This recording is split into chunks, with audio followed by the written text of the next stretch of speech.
Hello, everyone. I am so sorry that I am just now coming in to do these videos, that I've been quiet the last few weeks. There have been a number of things contributing to that, including a family vacation and a house search and now a pending move and new job applications. But none of these are reason enough for me to not have at least checked in with you all and given any information that I had or thought I maybe had. Because the other reason I also haven't wanted to do videos is because I was waiting for really concrete answers on what is going on in the ESL world right now, or at least in those companies tied to China. But a couple of days ago, I checked in with my Facebook group because I had been quiet there as well. And I thought, oh, I should have just pop in and do a live so that at least I'm showing that I'm there and I'm there to answer questions. And then I thought maybe I just need to do something similar with YouTube so that I'm not leaving my audience just hanging. I'm sure that you found other great resources. There are other great teachers out there providing wonderful information. So I'm hoping that you have found some of that, and I will actually be sharing things that I spot as being good information in the description box below. But for now, I wanted to hop on here, let you know another update since the last one I gave you of what things have been happening and what you can expect in the days to come. And also a bit of what I would advise for your next steps if you're stuck right now, if you are unsure. So for those of you who don't know, this is gonna seem really off topic, but first you need to know that in China, they are implementing a 3-child policy. And if you don't know, there were, I'm not sure how many years, they had a policy in place for that you could only have 1 child. And then 6 or so years ago, they switched to 2. And now recently, they have been trying to encourage families to have up to 3 children. But a lot of the families are responding and saying, we don't have the money for that. Education costs are too high. They're just kind of saying that's not a possibility for us. And so the government is responding by trying to, according to my understanding, take down the cost of education so that families will be more likely to take that step of having more children, I think, to handle the changes in population that have occurred because of their previous policies. So some of the recent laws that have changed in regards to education, and I cannot speak 100% on any of this. I'm just sharing with you what my understanding has been from what I have seen and read. The first is that they do not want children to be taking classes on the weekends or over holidays. I'm not aware of what exceptions there are. I just know that that's the general idea. So that was the first, we got wind of that earlier, kind of wondering how this was going to be implemented or enforced in ESL companies. And then we just recently heard that they are banning the use of foreign teachers outside of China teaching English. And so companies that have, I'm not going to list the names, but many of the companies that most people are so aware of in regards to teaching ESL online are Chinese-based companies.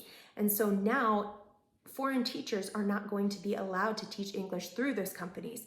Now, this is affecting companies in a couple of different ways. I know that there are a couple that have just announced that they are done. Like they announced it and they were over the next day or within a couple of days. Some others have said that they are going to be continuing for a few months as families are finishing up the packages that they have already paid for. So parents typically buy packages of classes through different companies. And so my understanding is that the law allows room for those packages to be used up since they have already been paid for. But after that, they have to be taught by Chinese teachers or they just have to be done with the company. So some companies have announced that they will be shutting down after those packages are finished. And so the students will be kind of fizzling out as their packages end at different times. There are also some companies that have responded by, or that they are responding by trying to change the direction that they're going. So some have been trying to expand into other countries. So they're no longer just teaching Chinese children, they're teaching children in other countries so that as this law takes effect, they'll still have students that can be taught by foreign teachers in their company. Some companies are trying to make sure that they are providing work for the teachers that are already hired or that are already working under them. We're all independent contractors. So those are the different scenarios taking place. And also some companies are changing it so that, or they're talking of changing the focus of their program so that they can work around that. So instead of teaching English, I heard rumors of some teaching literacy or changing some things and maybe using the same teachers. This don't count on don't count on me for this information. These are those are little rumors that I've caught. All right, so those are the changes in laws. That is what is happening in a lot of the companies.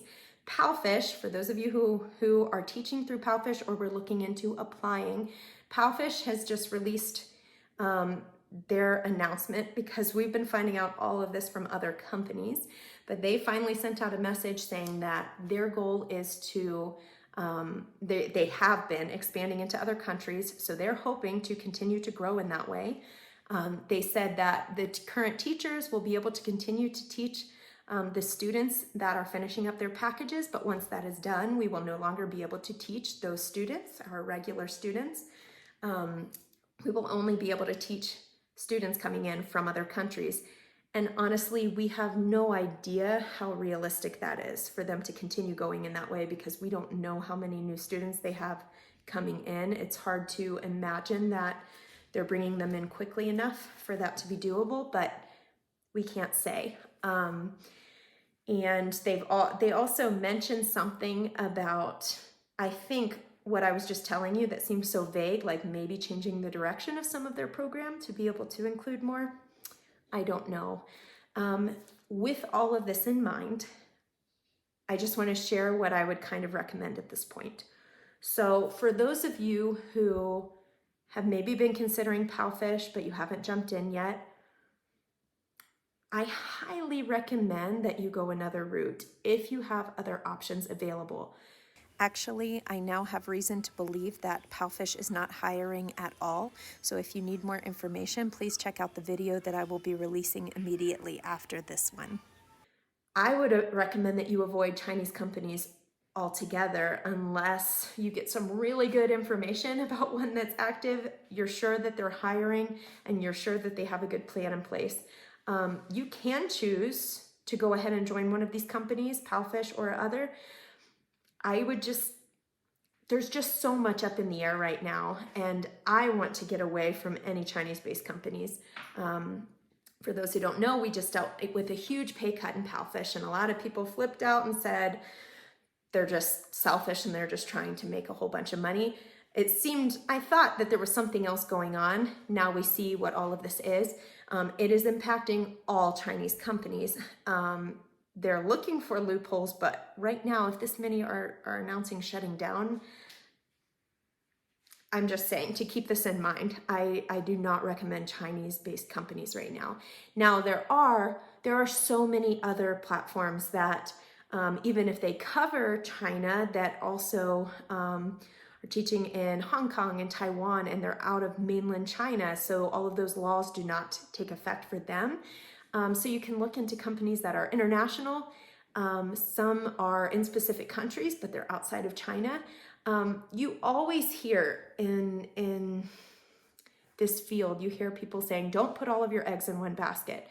When you're working as an independent contractor for companies like these, there's just so little that you have control over. And so it's best if you can apply to a couple of different places, be aware of the requirements and minimum hours and things like that. But just, it's really good if you have backup in place. I am trying to work on these things for me too. It's actually why why we're getting ready to move, hopefully at the end of this month, because my internet options are not good in this town. So we're moving a town over so that we have more options available, that I can have backup work in place. So my recommendation, if you can, steer clear of Chinese companies. If you're already in them, I mean, right now, I'm still teaching for PalFish. Right now, my schedule is 100% booked. I love my students, and the idea of leaving them just really, really bothers me, but I'm gonna have to do it. And especially, I don't know how it's gonna work with the timing of their packages ending, but I would imagine my schedule will just be fizzling out. So I have to be jumping into something else. So I am working on that right now. So that leads me to, I recommend that you pick something outside of China. What else? I'm peeking at my notes because I'm rambling. The next thing is not just avoiding Chinese companies. I would recommend that you aim to go completely independent. Now, I know that can sound really scary for some of you. Some of you feel completely ready to do that. I understand. I had no interest in being an independent teacher when I started with PalFish a year and a half ago, but now that's sounding really appealing, and then just the idea of just the possibilities there get me really excited. So you could just jump in and go fully independent. There's also the option of picking one of these platforms where you establish your curriculum, or you control what you're teaching, and you control your pay, your rate, but they do provide students for you in that the company is already doing the marketing. You pay a fee or a percentage of your earnings for the use of their platform, but then you have access to the students. So you could, it's kind of a bridge. That is the route that I'm going to be going right now, or that I'm attempting to go, because I wasn't sure that I was going to be able to figure it out all at once with the pressure of making this transition quickly. And so I decided to go this route to get started, to start being more independent. And then if things are going well there, then later I will be doing the research that I need to learn how to market myself and to bring in my own students and film my own schedule. So those are your options. Choose a company similar to PalFish or one of these other well-known companies that has the curriculum provided, and usually your rates will be a little lower. Now, that most of the highest paying jobs were Chinese companies, but there are so many out there. In fact, that's part of the reason I haven't gotten back to you, is because I just kept researching more and more companies wanting to provide really good options to all of you. But it depends on all of the factors you're dealing with, where you're from, if you have a degree or don't, where you are living, what you're looking for in a class, if you need curriculum or if you're going to provide your own. And it becomes a lot when I'm trying to do it research for everyone. Again, I am going to be posting links below if you're just not knowing where to start. I'm going to add things to that list. If you know of good resources, please let me know. There are some awesome YouTube videos that I've seen out in just the last few days from teachers that I've really respected from watching their channels. So I will put all of that below, and as I find more, I will add it. So if you come back to this video in the future, you might find more down there. So those are the 3 options that you could consider. Going to another, teaching for a company that just works in a different country other than China, but still has the curriculum provided, and that could help you kind of get your toes wet if this is something that's new to you, teaching ESL, or if you're just not ready, even if you have been teaching. Then the second option is to go entirely independent, go find your own students, provide your own curriculum, take things in your own direction. And then the third option is to find one of these companies that provides the platform. You give a percentage of your earnings, but you are basically an independent teacher on the platform. Again, that could serve as a bridge for later. I know that with everything going on, I have dealt with this as well. It can be really easy to just get discouraged and shut down because things aren't going as planned. And, I was loving my classes in PalFish and I was happy with my earnings. And then it just, poof, it's gone just like that. And then we're having to say goodbye to our students, and I get it. It's really tough. But I'm being honest when I say that I truly think that this is pushing me out of my comfort zone towards something that I'm going to love so much more. Now I have all of these choices, and I'm trying to think long term, like, what do I want for the future? What will I be happy doing 5 years from now? And what steps can I take right now to get there? So I knew of a couple of companies that I could have applied to right away when I realized that things were going downhill with PalFish. But then I thought, do I want to take that route? Because even though it's easier now, my monthly salary will not be able to go any higher than this. And I mean, they'll still control what I'm able to teach and how I'm able to teach it. And so I started thinking, maybe that's not what I want to do right now. And it was intimidating to think of other options because PalFish or this approach is what I've been comfortable doing. But I started doing my research and looking into other options, and suddenly I got really excited about the possibilities. So I encourage you to think that way too. I know that depending on each of our circumstances, it can be a lot harder to find options, but they are out there. I'm finding them as I've been doing this research. I keep being blown away by the opportunities that are there that will often stretch you. But there are answers out there, or there are people who have already done it and found success that can give answers or advice or mentor us. So I encourage you, think about the future, think what you want to work toward, and be willing to do some things that are outside of your comfort zone, because when I applied to PalFish a year and a half ago, I had no idea what I was doing. I had my training in education, but beyond my $19 TESOL certification, I just had essentially no training in teaching English as a second language. And I jumped in because it was something we needed at the time financially, and I ended up loving it. And now I've grown in my skills and my confidence and my excitement for teaching ESL. And now I feel ready to do something else. And every time I kind of shut down or think, I don't know, I don't think I can do this, I just remind myself of how uncomfortable I was then, and what my goals are. And it just gives me the motivation I need. So please think in that direction. I'm not just trying to be, woohoo, everything's fine, but it truly is an opportunity. It just depends how you use it. And then I just want to say, no matter which of those three options you're taking, or you might even choose to go in a completely different direction, not even teaching English, but with any of these, you're going to run into things that you don't know how to do or that you're not familiar with. And that's okay, because now we have the internet and we have YouTube and blogs and all these tutorials out there. You can get information for pretty much anything you need to learn about. And so I encourage you, if you're wanting to go independent and you don't know how to create your own curriculum, go and start looking that up. Find someone who knows what they're doing. If you don't know how to market yourself, go learn how to market yourself. As you run into these obstacles, don't see them as obstacles, just see them as, okay, this is the next question that I need to answer. This is the next skill that I need to learn.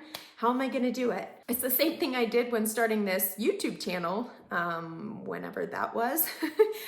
This is still all new to me. And when I don't know what I'm doing, I just go look something up. And we're going to keep growing if we do that. And we want to keep growing. So while sticking in our comfort zone feels awesome for a little bit, it doesn't get us anywhere. So that's my motivational speech to you today. All that being said, I am encouraging you to think toward the future, to move toward those things, to take big steps.